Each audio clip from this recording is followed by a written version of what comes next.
আমি খুব সহজ সরলভাবে একটি কথা বলি। 91 থেকে 96 আর 2001 থেকে 2006 আমার দিকে একটু তাকালে আমার বলতে সুবিধা হয়। জি, আপনি খেয়াল করে দেখবেন সরকারটা কি করেছে। 91 সালে বেগম খালেদা জিয়া যখন ভারতে গিয়েছিলেন, সাংবাদিকরা জিজ্ঞেস করলেন ফিরে আসার পরে, আপনি যে এই সীমান্তে পুশ ইন পুশ ব্যাক, এটা কি কথা বলে আসলেন? আপনি পানি চুক্তির কি করলেন? নানান বৃত্ত জিজ্ঞেস করলো। টিপাই মুখ বাদ কি করলেন? বলে আমি তো ভুলিয়ে গিয়েছিলাম। এরকম একটা অরুচিকর কথা, এত মিথ্যা কথা বলেন না না, বলি এত না না, সবকিছুর একটা সীমারেখা থাকতে হবে। হঠাৎ করে এই ধরনের আলোচনায় হতে পারে না। আমি বলি জি, সুভাষ দা বলুন। মনে নাই আপনি তো প্রাইম মিনিস্টার এটা বলে নাকি? না, বলছেন এটা অন রেকর্ড আছে।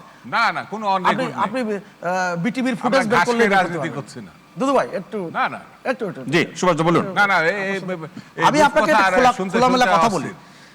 2006 সালে আগস্ট মাসের 26 তারিখে যে 2001 সালে 1 অক্টোবর নির্বাচনের আগে বিএনপির যে উচ্চ পর্যায়ের প্রতিনিধি দল ভারত সফরে গিয়েছিল, টাইমস অফ ইন্ডিয়ার যে রেফারেন্সগুলো দিলেন, সাক্ষাৎকার বলেছিলেন রিয়াজ রহমান যে আমরা ক্ষমতায় আসলে আমরা ট্রানজিট দিব, আমরা ভারতীয় পণ্য উন্মুক্ত করব। On record. শেষ করেন। আপনি ডাক্তার জাহেদুর রহমানের প্যাচে পড়েন না। আমি শেষ করি, আপনার কথার মধ্যে আমি কথা বলি নাই, মানে আগেও বলতাম না। আমি অবাক লাগে যখন মার্কিন যুক্তরাষ্ট্রের একটি প্রতিবেদন একাধিকবার এসেছে যে বাংলাদেশের ভিতরে জঙ্গিদের প্রশিক্ষণ দেওয়া হচ্ছে, অভয়ারণ্যে পরিণত করা হয়েছে। 10 ট্রাক অস্ত্রের কথা আমরা জানি, কত ট্রাক যে চলে গেছে এটা সবাই জানে। এই বাংলাদেশে বিএনপি সরকারের সময় পারভেজ মোশাররফের সাথে অনুপ চেটিয়ার বৈঠক করিয়ে দেওয়া হয়েছে। এখন কথা বিস্তৃত করলে অনেক কথাগুলো বেরিয়ে আসবে। সার্বভৌমত্ব কারে বলে? নতজানু পররাষ্ট্রনীতি কাকে বলে? বাস্তবতাটা সেখানেই। দুদু ভাই বললেন সম্মানিত ব্যক্তি, এখন ছাত্র জীবন থেকেই তাকে খুব সম্মান করি এবং তার নেতৃত্ব মানি।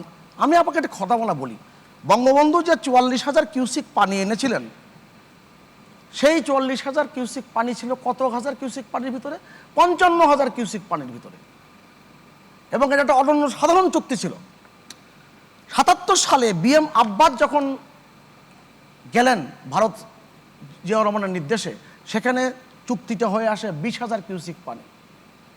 আমি অন রেকর্ড বিএম আব্বাসের বইয়ের থেকে আপনাকে দেখাতে পারবো। জি, অতএব এই কথাগুলো হ্যাঁ দেখাবো, আমি দেখাবো অবশ্যই। আজকে তো শেষ না, আর একদিন হলে আমি দেখাবো।